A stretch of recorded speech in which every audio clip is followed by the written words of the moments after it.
Hello, everyone. I'm Scott Alford, and this is the Dr. Snow Brain Health podcast. This is our first recording.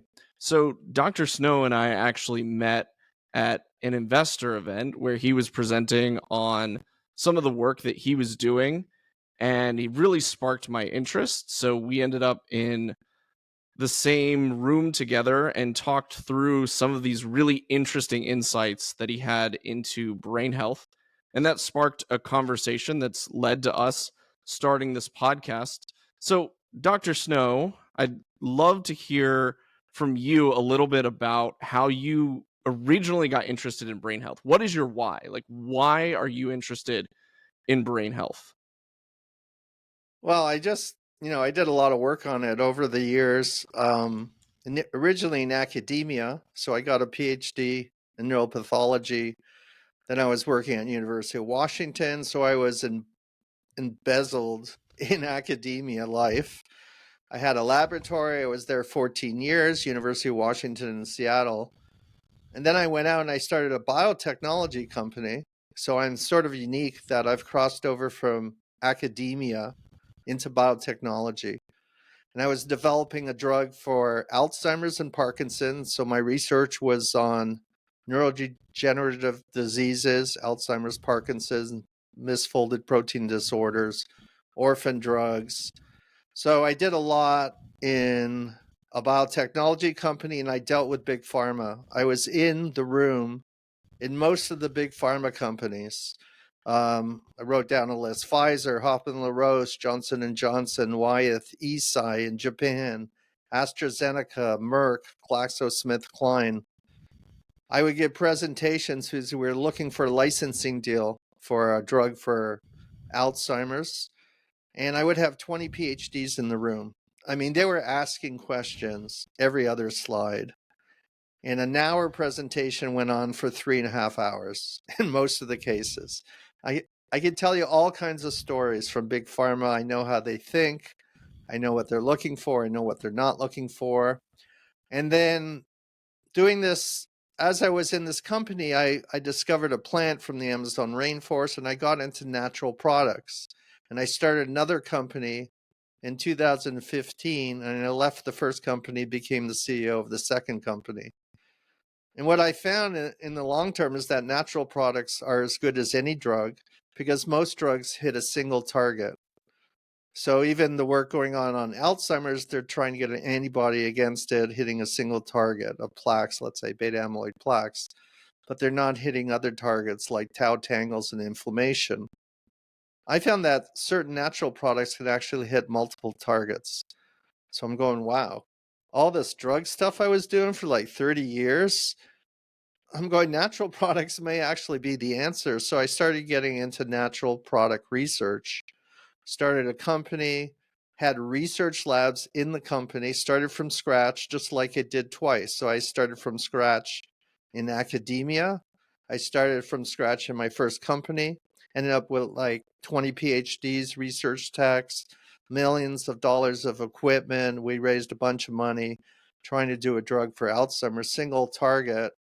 And then I got into natural products because I found that natural products actually may be the answer. The other thing that's sort of unique about me is I got into patents. So everything we did was patented. I wrote research papers after the patents were in, but I'm an inventor on 350 issued patents. I know how to write patents.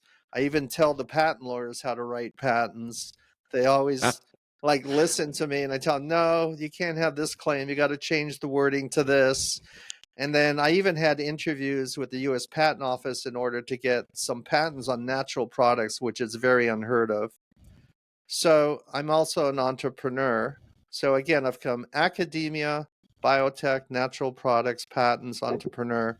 I'm very unique in this space for brain health. And that's why I decided to really work with you. I didn't ever want to do a YouTube channel. I didn't know much about YouTube. But I have all this knowledge over the years. And the reason I decided to do this with you is I have all this knowledge. I want to add value to the lives of others with all the brain health knowledge I've done over 35 years now. Yeah, so let's talk about that. Most people start YouTube channels in their teens or in their 20s. Why did you decide to start now? Like, why delve into these insights into brain health for the audience? Well, it's because basically I know too much, I guess, and I figure It's a good problem to have. if I'm gonna die in 20 or 30 years, what a waste of my life to not. Because in the beginning, when you're in a biotech company, everything's a secret. So everything I did was a secret, and most of it are in patents that nobody reads. I published major papers in the last few years on a natural product because I thought, you've kept this secret for 10 years and this could help a lot of people. So I decided, forget it. I'm going to publish it. So what the hell? So I got the patents in, published the papers, and now I have, a lot of knowledge on brain health and actually Alzheimer's disease because I dealt with it myself because my own mother died of Alzheimer's.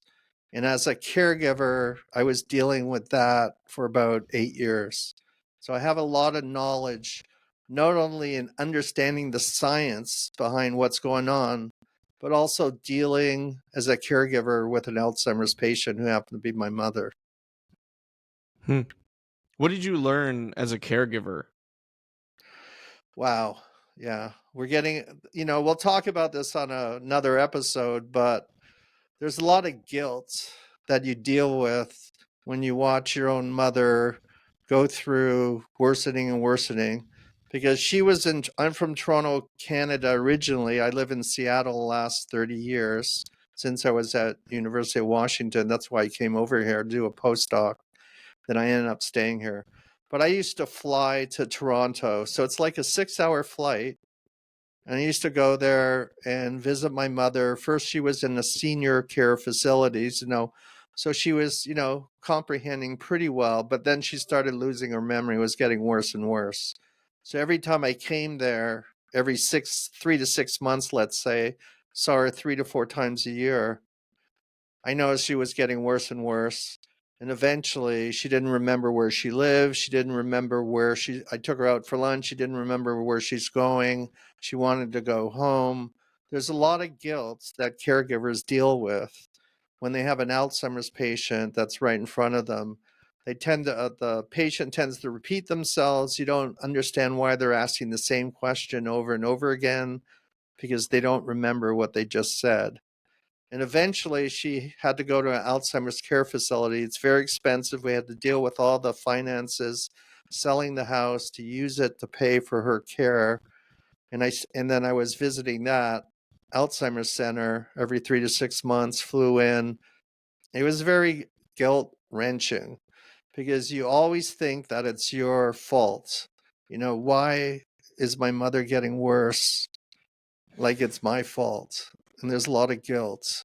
So I understand it's not only hard to deal with the patient, but the caregivers also, you know, now they have care groups and things like that where you could openly discuss it. I think it helps a lot with the caregiving. And Mhm. most people can't afford it to get an Alzheimer's mother into a care facility, full time. It's like 10 to 15,000 a month. I mean, you're going to spend hundreds of thousands of dollars. Yeah, that's absolutely been the experience that my mom's best friend has had. Her best friend from college, they went to Ohio State together. They were roommates and they're really close, but she's been dealing with memory issues really for a few decades now, but it's gotten really bad in the last 5 years. But my mom would always say she was one of the smartest people you'll ever meet, but she couldn't remember things like she couldn't ever locate her car, her keys, her Well, like that's she had those kinds of memory challenges, and now as she's gotten older, it's gotten really, really severe. So I can say, yeah, it's an incredibly difficult thing to watch, to go through, and even as a friend, my mom has talked through some of the guilt she feels because she wants to help. She Yep. wants to she wants to be there for her friend, and it's sometimes difficult to know how to be there when you don't understand everything that's going on. One of the other things I think that, is really important, and I decided to do this during the last 5 years of my mother's life. I actually recorded every visit. So I have everything on film. I'm actually working on a documentary on Alzheimer's disease.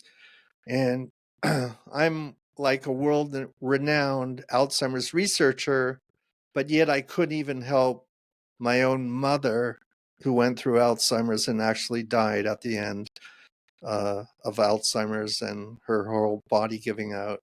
So I think there's a uniqueness in that I've studied the disease so much. I mean, since I was 20, studied it, went to all the Alzheimer's conferences. I was in the room with all the top researchers in the world. And this has gone on for like 25 years. And then the last part of it, my mother got Alzheimer's, and, I knew exactly what's going on in her brain. So, there's accumulation of plaques there. She's getting tangled. She has inflammation. She's starting to lose memory loss. In the end, she didn't even know who I was. So you start to see all that. And it was even more guilty, gut-wrenching for myself, because I knew everything going on in her brain in the disease, because I have a PhD in neuropathology and I studied this since I was 20 something. Yeah, And yeah, that makes a lot of sense. and there was really nothing out there. All the drugs were not working. And I don't even think the drugs today, even the new ones, are very good. So there's a lot of work to be done still. Yeah, that's definitely a conversation I want to continue to have. So, given the fact that you've been working on this for over 20 years, you've been working on this for a significant amount of time. You must have a lot of stories from different eras. I'm curious, given the work that you were doing at the University of Washington. I used to work in grant making at the university level, and I know that there's a lot of different components that are at play, even in the, I don't want to say the politics of research, but there's a political There's environment that definitely, goes on with research and grants. So what yep. kinds of stories do you have from your time in the university? There's a lot of politics in academia, less so in a biotech company, because you basically run the show in the biotech company, but you deal with politics trying to get a license, let's say. But in academia, it's unbelievable. When I was writing grants, I was the newcomer in town. I discovered a protein carbohydrate called heparan sulfate proteoglycans in the late 1980s, early 1990s. What is that? Like, So there are proteins and there are protein carbohydrates called proteoglycans. They're throughout your body. Heparin, you probably heard of heparin. Heparin is an anticoagulant, right? Use it to anticoagulant blood, but it's a glycosaminoglycan. It's a sugar molecule carbohydrate with a repeating disaccharide sequence. So what's the proteoglycan, significance of it? Like, what is it? What does it do? well, it's found in mast cells, and it's basically has anticoagulant activity. But different proteoglycans, I discovered one called heparan sulfate proteoglycans. There's about 7 different types. Let's see if I can name them. Heparan sulfate proteoglycans, chondroitin 4 sulfate, chondroitin 6 sulfate, dermatan sulfate, keratin sulfate, hyaluronic acid. Hyaluronic acid, you see that in all the skin commercials, right? All the creams. Hyaluronic acid's in your skin, it's in your synovial fluid. Heparan sulfate proteoglycans sit on the surface of cells. They're on all kinds of different cells, neurons, astrocytes, microglia in the brain. They're also throughout your body. They're in the connective tissue. They play a role in stuff, cell interactions, stuff getting in.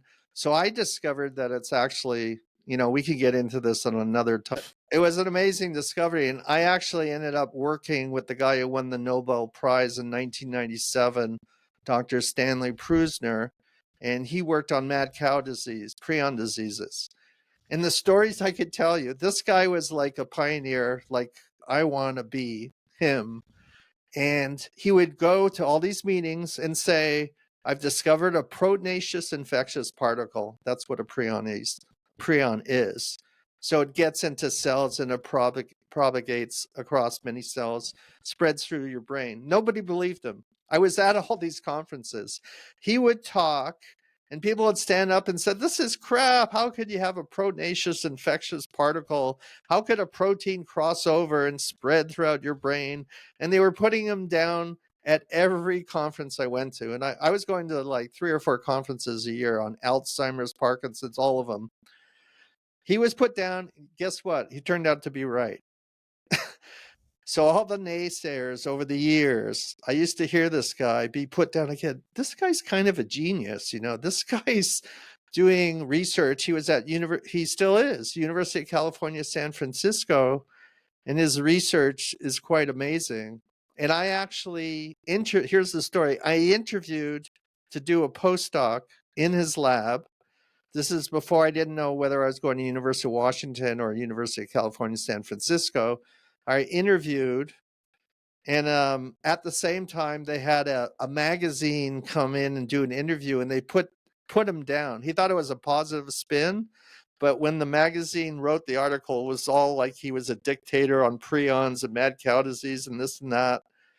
So they put him down. He was really pissed, but he turned out to Gotcha be right. journalism.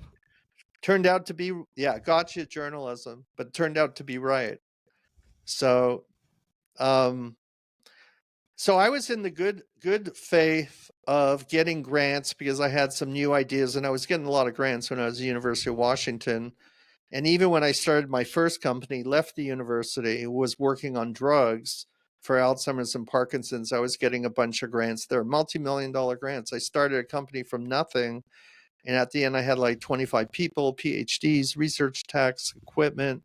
We're doing some innovative research, top of the art. Nowadays, it's terrible.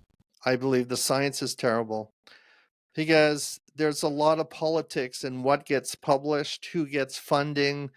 You know, I'm writing grants now. It's harder to get money because there's an old boys' school as part of the whole cabal. There is a cabal in science. The National Institute of Aging, National Institute of Health are funding certain projects with people they like. They keep on funding the same people. Other people are sort of warded out. And the same thing happens in publishing scientific articles. You know, a lot of people, I remember in the Alzheimer's days, the guys who reviewed the papers were usually the peers, so the competitors were reviewing each other's papers, and they were denying publication because they wanted to come in first and show that they discovered it. So, I mean, Rudy Tanzi wrote a book on this. I think it's called Decoding Darkness, and it was all about the Alzheimer's disease research wars that Mm-hmm. went on between competitive labs. I mean, you had like 6 to 8 labs in Boston, at Harvard University, and they're all competing with each other for dollars and research and all this. Who came up with this discovery first, you know? And you'll notice that in the early years, a lot of the papers were published simultaneously in Nature or Science, which are the top 2 medical journals in the world. And a lot of it was making sure that no one came in first because they were looking at each other's papers and they were stealing ideas, for sure. There was a lot of stealing of research going on at the time, and I'm sure this goes on today. Yeah. Same So thing with a guy who invented, first found the AIDS virus. There was a lot of stealing going on at that time, and then both of them came out. The 2 groups came out on the same issue. was that your experience at the university level as well? That there was a lot of infighting, a lot of Well, I can politics, a tell lot you of a story. You love stories. backstabbing, so to I have a speak. backstabbing story. Ah, You got, and it happened to me. I got it. Yeah, you might as well. You'll love this one. I never told you this one. So I published a paper in American Journal of Pathology. Wanted to publish a paper, sent it in to the editor and all this. And the editor got on the phone. He's going, "Oh, you can't publish this because you don't have this and this." And I was furious. So I was basically swearing at him. I was going, like, "What's going on? This is great research, blah, blah, blah." And he said, "No, you have to do this, this, and this. You had to respond to the viewers' comments. Usually you do. There's 3 reviewers." yep. And I'm sitting there, okay, this is going to take like 12 months to respond to these things because you have to do new experiments and studies. So I was really pissed. We ended up doing all the reviewer studies, which took about a year.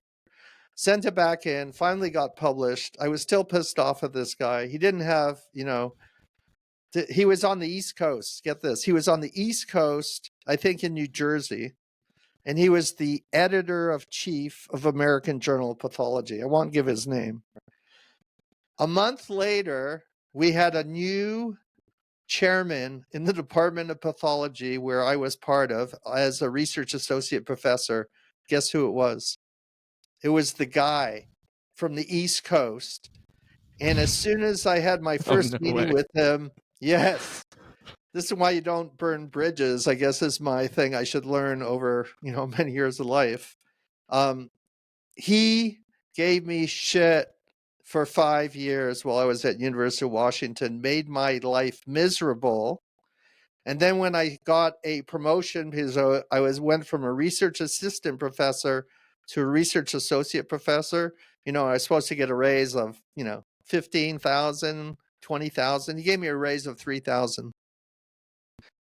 So I got killed by a guy who I complained to, and a month later became my chairman and owned me when I was in academia. One of the reasons I left the university Okay, to so start my own stuff.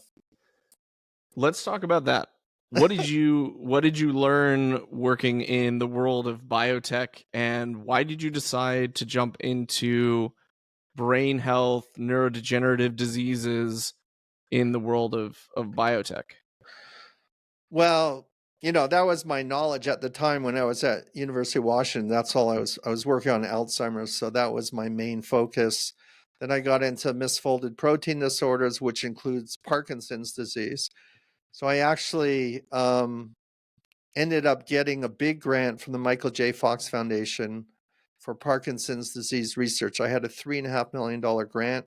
It's called the LEAPS Award. Let's see if I remember what it stands for. Linked Efforts to Accelerate Parkinson's Solutions.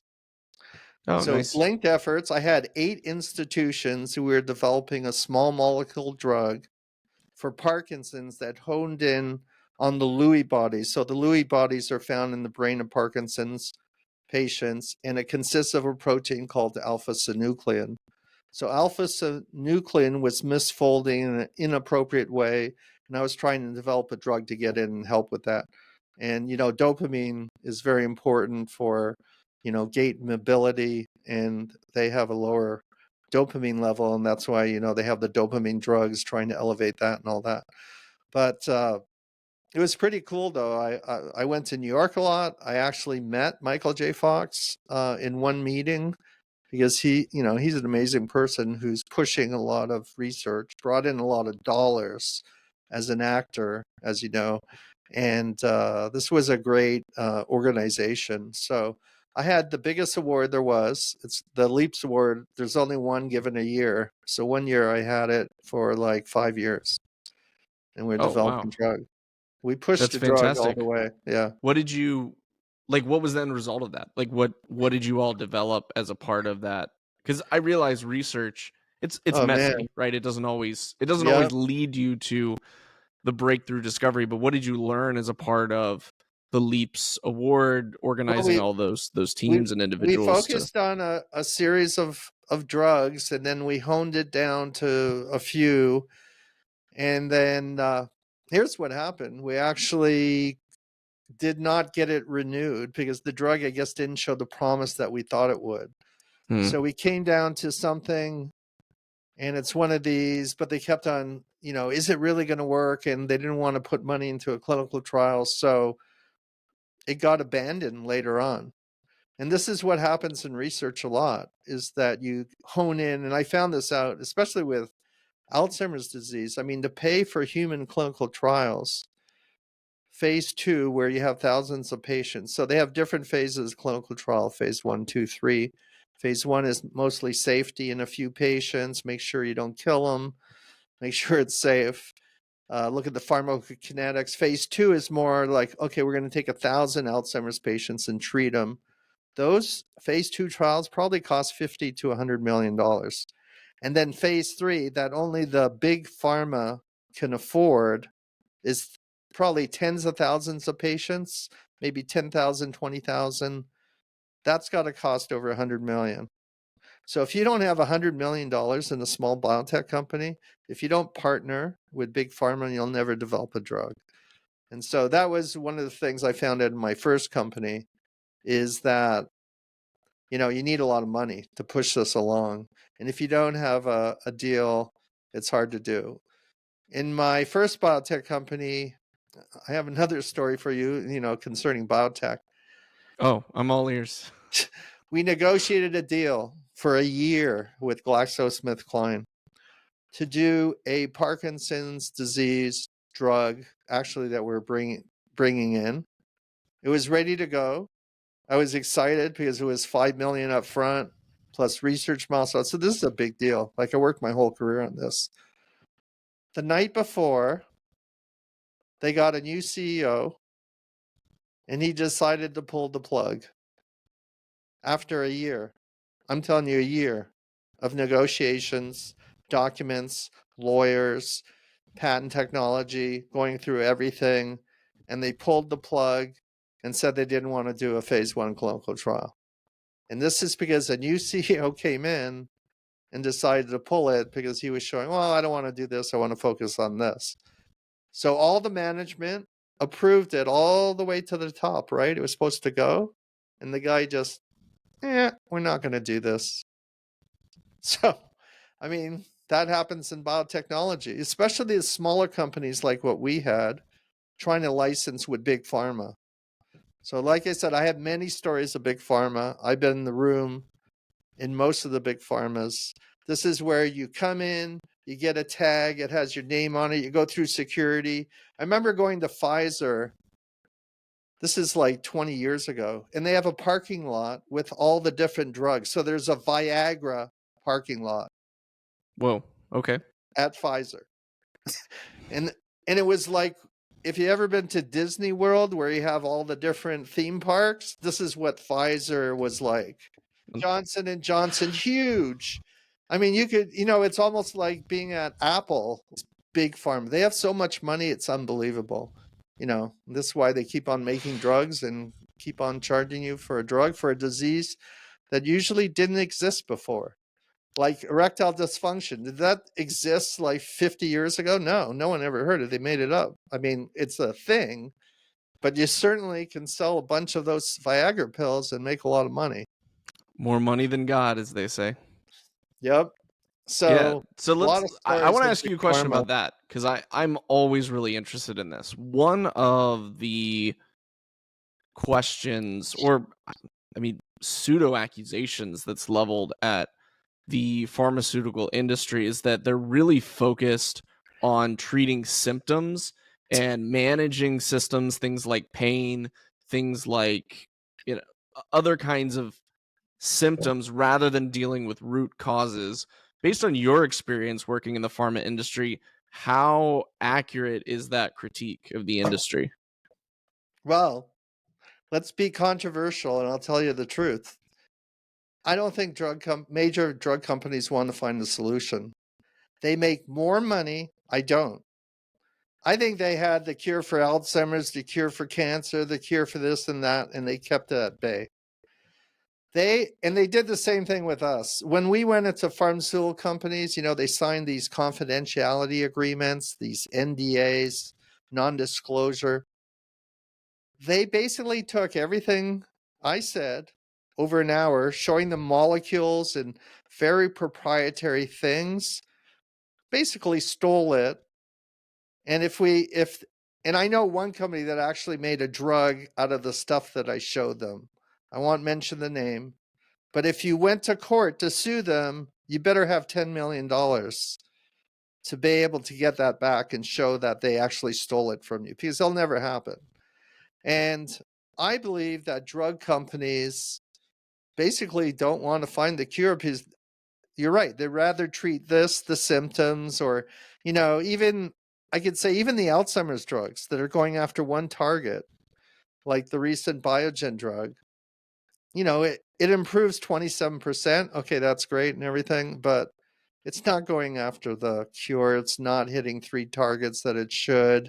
It's a single molecule. It's basically taking a infusion in your arm, and going after, it's an antibody to the beta amyloid protein, which is found in plaques. Now they showed, and by the way, the science and technology is amazing over the last 5 years. Like, I could PET image you and look at the brain plaque load in your brain. And they couldn't do this 20 years ago. Now they could look at tangle. I heard they could look at tangle load in the brain as well. So they look at plaques and tangles and really see, how bad it is. So if you have a lot of plaques and tangles, you're going to have memory loss, cognitive decline. And they saw they could clear out the plaques, and there was improvement in cognition in a subset of patients. That's what they found. So yes, that's good, but it's not great. It's not a cure. There's also this whole thing about if they only could do it early stage, because once you have moderate stage and it's too much, it can't handle it. So basically, it's only hitting a subset of patients. And then there was this whole thing about whether Medicare is going to pay for it. That's always a big thing. Insurance companies, are they going to pay for these things? And so it's only in a subset of patients, I believe, that are going to be able to get reimbursed. But there's all this going on in big pharma. The other thing about big pharma, realize this: they come up with these new diseases. Like, watch the commercials on TV. They come up with these new diseases, and all of a sudden they have, here's a injection or a cure or a treatment. Oh, by the way, listen to all the side effects of this treatment. Oh, you could die, and you could have, liver disease, and your kidneys may fail, and, you could drop dead and have a heart attack. That's a side effect. So I'm going, wow, they have this new disease, and then here's the solution, but you could die while taking it. So, compare the benefits with your doctor, whether the risk outweigh the benefits and things like that. So there's all these discussions. Just look at TV commercials of drugs and listen to the side effect profile that they have to share after telling you that this disease, and here's how you treat it, and oh, by the way. Yeah, no, that's pretty crazy. So then you worked in the university, then you worked in biotech, and then you started working in natural supplements, and that's actually how we got introduced to each other. We were bouncing some ideas off of one another after a presentation, and I was mentioning that I was interested in the work of guys like Tim Ferriss, who had collaborated with Johns Hopkins University, thinking about some of these drugs that in the United States are illegal, but microdosing. What value is there in microdosing these drugs that if you take in massive concentrations, but that he was interested in those for brain health, heart health, a whole bunch of different areas. And one of the things you mentioned was that you had come across some of the work of other pharmaceutical, excuse me, not pharmaceutical, of dietary supplements, and you ended up crossing paths with Joe Rogan. So I'm curious if you'd be interested to share that story, because that got me really interested in some of the work that you were doing early on. Well, it turns out around 2015, and I was working on this for many years. I had a lot of patents actually that covered probably 20 years. So we had the patents on a plant from the Amazon rainforest called cat's claw, Uncaria tomatosa. It's a woody vine, and we found the polyphenols in it actually get into the brain in minutes. And we actually published this paper in 2019. It's a 109-page paper. This is at the time where, after 10 years of research, I said, you know what, I need to publish this because it's just too good to be true. And so we published the paper. I had over 30 patents on the use of cat's claw for cognition, memory, focus, concentration, improving basically your memory health, right? It turns out that, when I was doing some scans of anybody using cat's claw for memory, turns out that Onnit Labs had a product called Alpha Brain. They still do. They were actually recently acquired by Unilever, a huge company. And Alpha Brain is, a big supplement for memory. And Joe Rogan talks about it, that he can remember better and all this. Turns out they were infringing on our US patents. And our US patents covered cat's claw for memory focus concentration. So if any supplement in the world had cat's claw in it, and then they said it was for memory, they're infringing on our issued US patents. So I didn't know Joe Rogan owned half of Onnit Labs. Aubrey Marcus is the CEO, and he actually ended up coming to Seattle. And we were going to sue him. Basically, you can't sell this stuff because you're infringing on our U.S. patents. So in the long run, we ended up settling outside of court. This is how I started this company. We licensed the technology over to Onnit Labs. So Onnit Labs is, again, not the ones who discovered cat's claws good for your brain. I actually had 30 patents issued before they even came into the market. And we just noticed in 2015 when I looked at this company, because we had more patents, they had the license. Bottom line is the CEO came to Seattle. I had a patent lawyer, patent litigation lawyer, actually. These are the ones who go after companies that are infringing on your patents. And so we settled in a big case. I never met Joe Rogan, but I knew he owned a lot of this company. And he basically owned like half of it. So that was sort of my mix in with Joe Rogan. Yeah, well, it seems like you have a lot of really interesting stories and a lot of insights into brain health. So I'm very much looking forward to continuing these conversations in the coming weeks. So keep tuned in, because we're going to be having a lot of conversations about brain health, about how the industry works, and about best practices to actually best practices for your brain. And the other thing we talked about, like we'll talk about, brain foods and optimizing your brain health. I think I come from a different angle than a lot of the, other people talking about this. Like Dr. Daniel Berg, for instance, he talks about plaquing of the brain. I've never heard that term in Alzheimer's research in my life. So he's making up new terminologies. There is no such thing as plaquing of the brain. The brain accumulates amyloid plaques and neurofibrillary tangles. That's how you should be talking about it, that there are amyloid plaques in your brain that accumulate starting in your 20s. They have, there's other gurus out there, Jim Quick, who talks about memory, Daniel Amen, who's a psychiatrist, but he has tons of books on PBS, and he even sells his own supplements. Mark Hyman, he used to be the doctor for the Clintons. David Perlmutter. I'm just naming a few. What these people don't have is they don't have a PhD in neuropathology. They haven't worked on memory loss, brain aging like I have, and looked at the pathology of the brain as the symptoms and clinical signs are accumulating. I've done this for like 30 years. This is what my brain life focus has been on. And so I think a lot of people come on from a different angle. And what's really interesting is I notice, because I follow some of these guys, and now they're starting to talk about polyphenols. It's really good for your brain. Polyphenols, in foods and berries and all this. I'm basically the polyphenol guru 30 years ago. I had all the issued patents on the use of polyphenols for the treatment of neurodegenerative diseases, how good it is, how it gets into your brain. People didn't think polyphenols get in the brain. We actually showed that in our 2019 paper, where we showed that polyphenols get into the brain in minutes from once it's in the blood. It's just amazing research. And I was dealing with a guy, Dr. Abacastin from Tulane University, and his whole group is just focused on blood-brain barrier penetration. What gets into the brain, what doesn't. And he did all the studies for us in our 2019 paper.